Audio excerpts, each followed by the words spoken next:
Hello, this is Vivica Williams, UATV. We're joined today by Konstantin von Eggert.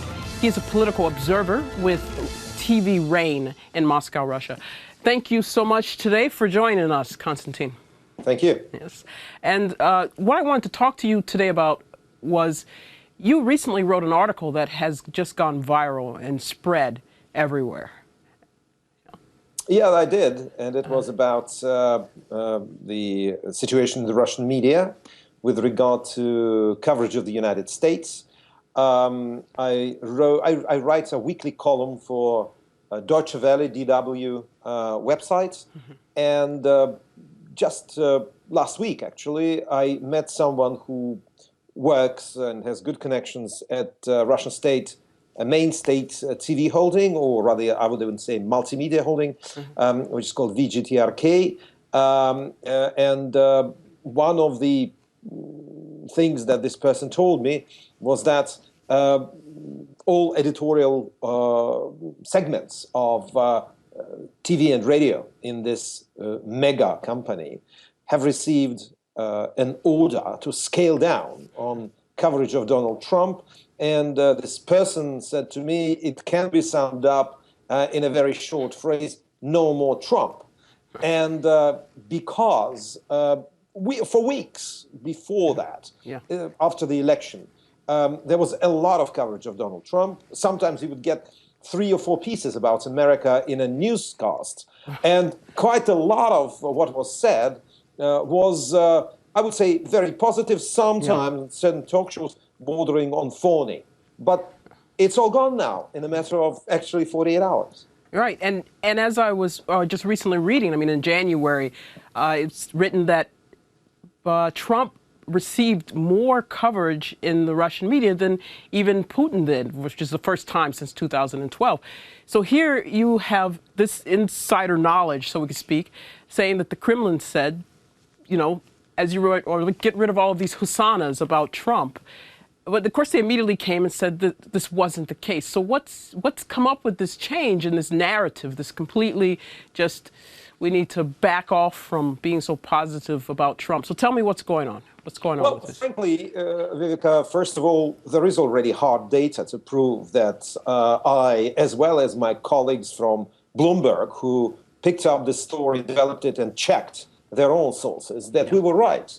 Because RBC, a very respected Russian portal with very good reporters, they calculated that over the last, very short time, the mentions of Trump, actually the volume of coverage of the United States has dropped 4 times compared to, say, what it was in mid-January or even in the end of January. So I think that the reason for that, as you asked, is a change of tone in Washington. It is a direct consequence, to my mind, of 2 things. First of all, the resignation of ex-General Michael Flynn, who, came away with this sort of, in this wake of a scandal about his conversations with the Russian ambassador. And secondly, of course, it was the memorable press conference by Sean Spicer, Donald Trump's press secretary, in which he said that the American government wants Russia to return the Crimea to Ukraine. That was actually, I think, a clincher for many people in Moscow because this was not what was expected. So in a sense, after that, we've seen a very non-productive and cool meeting between Rex Tillerson and Sergei Lavrov. And then it was Mike Pence's speech at the Munich Security Conference, which reaffirmed America's commitment to NATO. So all in all, that doesn't look to me, and I don't think it looks for the Kremlin, as some kind of new Moscow-Washington spring. And because of that, the decision was taken, of course, to cut down on the coverage of America before the situation becomes clearer. I'm not saying that it can't go back to a very positive coverage of Trump's administration, Donald Trump's administration, in case there is some new thaw in relations between the 2 countries. But I don't think it's coming up anytime soon. Well, and it's hard to say with Trump, you know, because there's just so many changes in policy. So if you talk about Michael Flynn, right? So he was fired, resigned. It's who knows which one, but still, Trump defended him in public. So this is kind of a lot of mixed messages. And what are you thinking that for the Kremlin, were they really expecting this huge 180 change in the? I think Viveka, one has to understand that in terms of the domestic importance of foreign policy, Russia is probably unique among developed countries. And I think that in this respect, everything that happens in America, to some extent, is probably more important from the point of view of the Kremlin than, I don't know, what happens in Ekaterinburg day to day, or in Penza, or in Vladivostok. I think that because so much of the legitimacy of the Kremlin and of Mr. Putin personally is connected to this idea that Russia is conducting very active foreign policy, avenging its maltreatment or alleged maltreatment at the hands of the West after the Cold War. So because of that, all news from Washington are very important. And I think that to some extent, the idea or the calculation in Moscow was that basically it is a system in which the president has a lot of leverage in foreign policy, just like in Russia, actually. So, okay, Donald Trump, who's very pragmatic, who doesn't like multilateralism, he will come and we'll do business with him. Not immediately, no one probably counted for some kind of big immediate opening up, but still some new ways can be found. I think that the miscalculation here was that there is a checks and balances system in the United States. You have Congress, which is pretty much, well, let's say, skeptical, let's put it like that, about Russia. There is media, there is NGO, there are opposition, there's an opposition party, the Democrats. So, in fact, what happened is that, to my mind, probably some kind of détente could have happened if it wasn't for a series of scandals. And now I talk to my friends in Washington too, and a lot of them are saying now actually any connection, any outreach to Russia, apart from bare necessities, is so toxic in Washington. Wow. So even those who want to do that will probably have to wait. And I think that the Kremlin also wants to wait before skies are more clear, or probably more cloudy in Washington, but at least until there is some kind of definitive situation that can be well defined. So it seems that this honeymoon period of January has kind of gone away, and so everyone's backing off, it seems, in your opinion, to see what's going to be next. What do you think? No, go ahead. What do you? Repeat the question, please. No, so what are you thinking are some of the next steps? I mean, yeah, there's this miscalculation of how the American system works. So what do you think are the next steps that the Kremlin and Putin specifically are waiting for, or vice versa from the U.S. side? Well, if I knew what the Kremlin's next steps will be, I would have probably been a very successful business consultant. But I suppose that what we'll see now is certain contacts between, say, the military in order to avoid accidents that could have happened, say, over the Baltic Sea or the Black Sea because of all these kind of flights with switched off transponders, buzzing ships and stuff like that. I suppose that we've already seen contacts between the chief of the Russian General Staff, General Gerasimov, and his American counterparts.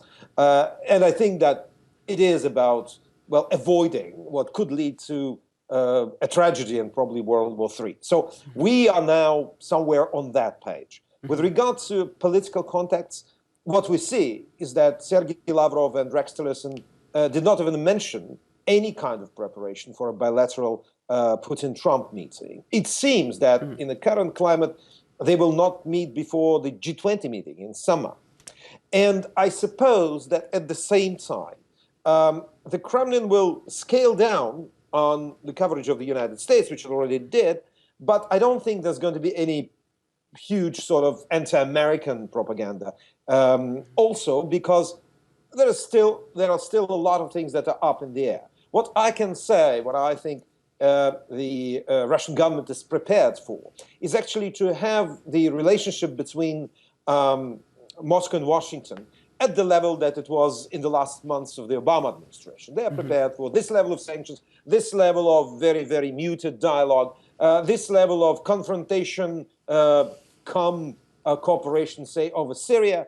But what I think could change things is, of course, for example, if Congress decides to write anti-Kremlin sanctions into law, that would exacerbate the situation. We don't know whether it will happen, but definitely any kind of move that will drastically move balance off center in the current situation could lead to the Kremlin's reaction, including, by the way, the arrival of, say, American troops on the ground in Syria. As we know, Donald Trump ordered a review of such a possibility. So, I mean, you look around and it's pretty much 360 degrees. Anything that changes drastically the current situation, any initiative by Washington could lead to a change in this or that direction.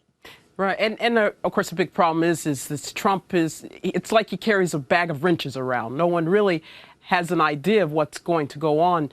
What do you think about this replacement of Flynn with McMaster's? What do you see with McMaster? I suppose that General McMaster, judging by what I've read about him, is probably less interested in contacts with Moscow. I think that actually what we see a situation in which there is one basic thing that is not there for such kind of cooperation, although I'm not denying there could be some kind of interaction, say, on fighting terrorists. But I think there is no trust. Yeah. And I think in this situation in which, say, US and Russian pilots find themselves in Syria, a big success will be already to figure out who to strike and how not to strike each other and write it into some kind of protocol that will be more or less viable. So these are very small steps. As for Trump, I think you're quite right. I think he's like a lottery ticket dispenser, and he goes with these with this sack lottery tickets, and you don't know what you're going to pull out of it. And I suppose that for many people in Moscow, that's enervating because yes, they can live with the current level of tension, but if for some reason people in Washington decide to jack up the tension, I think there will be a bit of a problem with responding to that. And one important thing, I think also, we look at what General Mattis and Vice President Pence were saying during their recent visits and talks with NATO allies.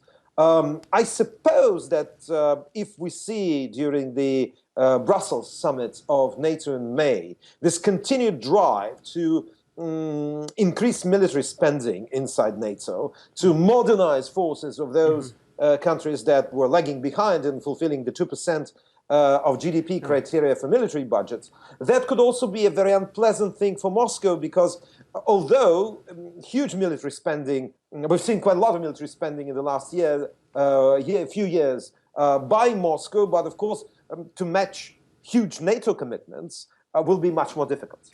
Yeah, well, and this also when you bring that up, it's kind of this force Trump pushing on Europe to carry its own in NATO, really, as what you're just saying, this can have some major repercussions versus we look at domestic politics in the U.S. It's seen for Americans as in, yes, making Europe pay for some of its own protection. But then here, as you're saying, this is a big issue where if we're seeing, I'm hoping this wouldn't be pushing towards this contest that we had before with building up of militaries. So with Europe being forced to have to be more self-reliant, and this shift, what you're talking about, this maybe a big shift in the power relationship between Europe and Russia.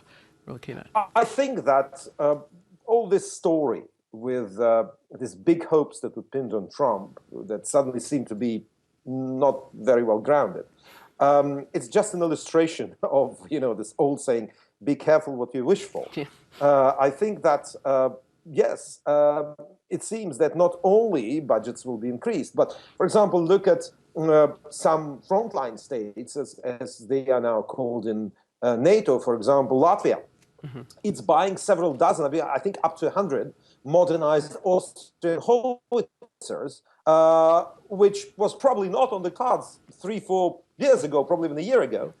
So I suppose that it may well happen that the European defense or European military sort of wing or arm or flank of NATO will eventually, in 3, 4, 5 years, and defense planning is a long-term thing, will find itself much more strengthened even without, or rather apart from, the American presence. So yes, I suppose that it may be a challenge, and Trump's promises to boost American nuclear deterrent is also something that I think should worry Moscow, because in this kind of competition, who will outspend whom, well, I'm not sure on whose side the advantage is.